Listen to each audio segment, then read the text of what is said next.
Welcome to the Finding My Own Pace audiobook series. We are working together to finish my next book, which is coming out in May 2026.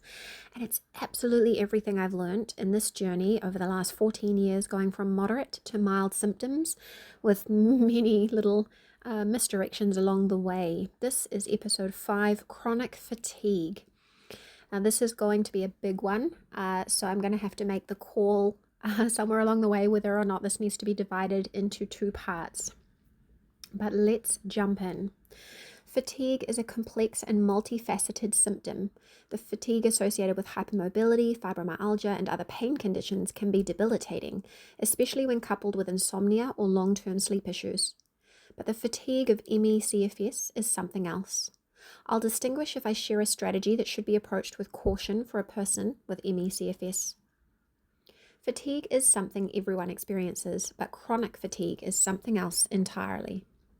It's not just being tired after a big day or needing a nap after a poor night's sleep. It's a bone-deep exhaustion that doesn't lift with rest. It's waking up feeling like you ran a marathon in your sleep. It's needing to sit down after a shower, rationing your energy for essential tasks, and navigating a world that expects you to show up like you're running on a full battery when you're barely at 10%.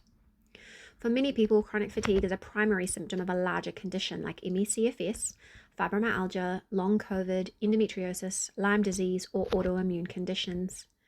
For others, it's an ongoing mystery without a clear diagnosis. Whatever the cause, the experience of chronic fatigue deserves validation, compassion, and new ways of working with your body instead of against it. It is not just tired. One of the hardest parts of chronic fatigue is how invisible it is. You might look well, you might smile and carry on conversations, but underneath your muscles feel heavy, your brain is foggy, and the effort to simply be in the world can be overwhelming. Fatigue can manifest in different ways: physical exhaustion, limbs that feel weighed down like you're walking through water; cognitive exhaustion, brain fog, trouble concentrating, forgetting words mid-sentence; sensory overload, lights, sounds, and social interactions can feel draining; emotional fatigue, the toll of managing symptoms day after day. When we first experience chronic fatigue, many of us try to push through it. That's often what we've been taught: keep going, stay productive, mind over matter. But with fatigue-based conditions, pushing leads to crashes. These crashes can take days, weeks, or even longer to recover from.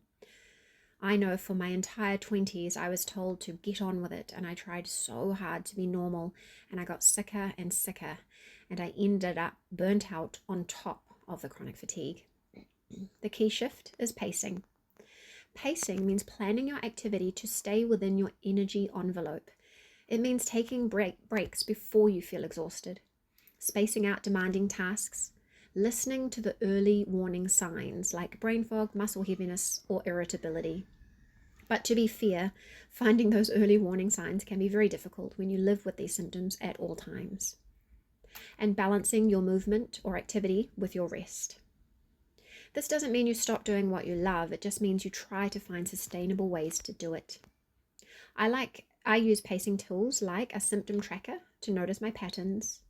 We could look at daily energy budgets, so what is our capacity and what is essential, and the 1% rule, making small, consistent increases in activity, but only when stable.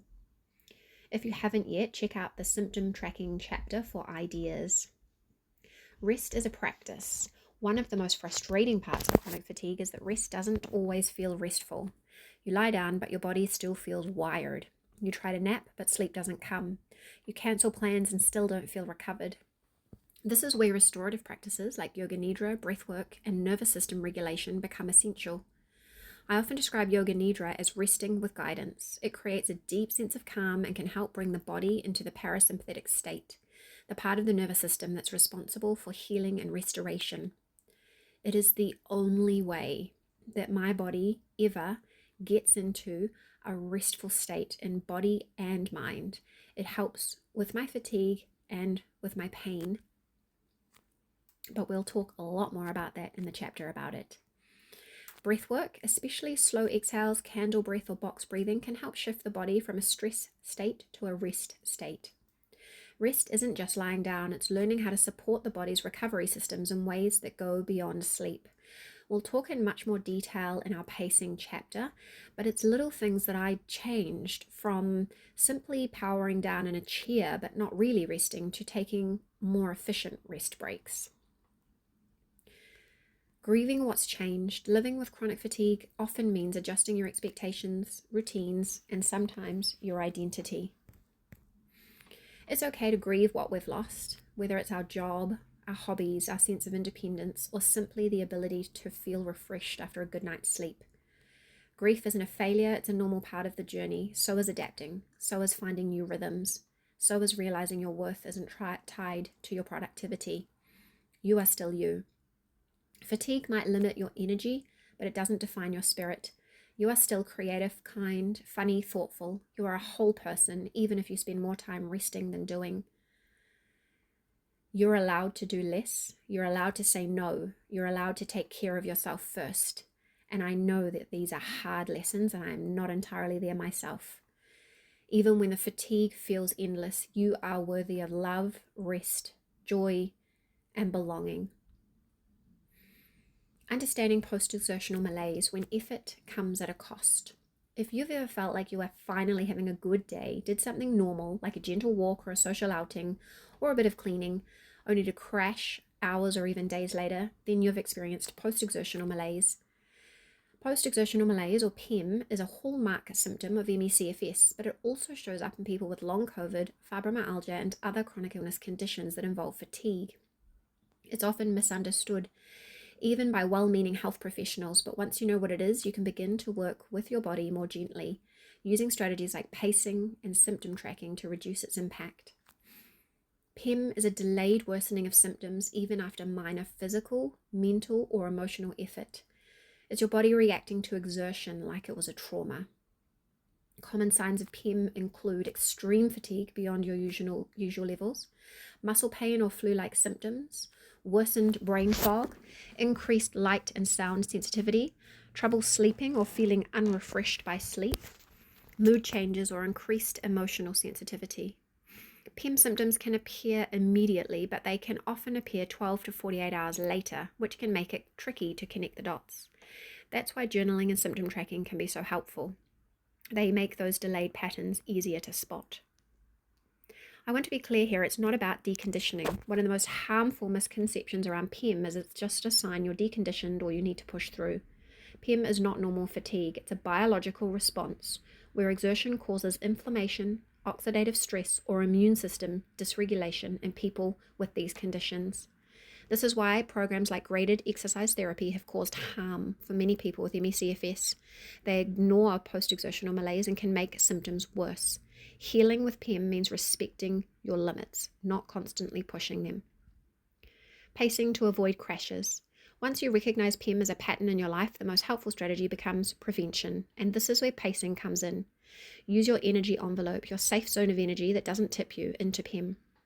Break activities into smaller parts with built-in rest breaks. Rest proactively, even when you feel okay. Try the traffic light system, green for tasks you can do safely, yellow for ones that need pacing, and red for things that trigger post-exertional malaise. Think of it as energy budgeting. Just like you wouldn't overspend money you don't have, try not to spend energy that you can't recover from. The emotional toll of PEM. There's also an emotional layer of PEM and chronic fatigue.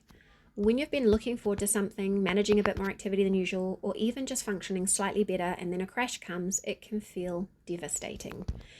It's okay to feel sad and to grieve and to feel frustrated, to rage a little, but it's also okay to adapt without shame, to rest without guilt, and to learn new ways of finding joy that don't cost your health. And in time, with tools like pacing, symptom tracking, nervous system support, and a community that gets it, many people learn how to reduce the frequency and severity of PEM and chronic fatigue, even if it never goes away entirely. To summarize, chronic fatigue is not just feeling tired, and we must learn to manage our energy as well as possible. And the only way we have a chance of getting better is to manage our energy well. Pushing through is not an option. Restorative practices can help turn our rest into something more efficient and we'll talk more about that in later chapters. And we want to look at addressing sleep and underlying causes. We talked about perpetuating factors previously. We've got to get those perpetuating factors under control if we have any hope of decreasing the chronic fatigue. I hope that you found this chapter helpful. I can't wait to delve more into the particular strategies that help, like pacing and restorative practices. Next time, we're going to delve into chronic pain. This is the Finding My Own Pace audiobook series. We are writing this book together. I'm refining it as we go. Let me know if you have any comments in the box below. And if you think someone could benefit from this, please do feel free to share it with them. If you'd like to join the Finding My Own Pace pre-order crew, you can grab a library of resources right now that will help you with your journey, including sleep guides, pain guides, that kind of thing. You get the audiobook episodes ahead of the public, and then you will get the full manuscript in PDF form ahead of everyone else next year. It's just a little way that you get some little bonuses and I can get some support while writing this book. Thank you for being here, and I'll talk to you again soon.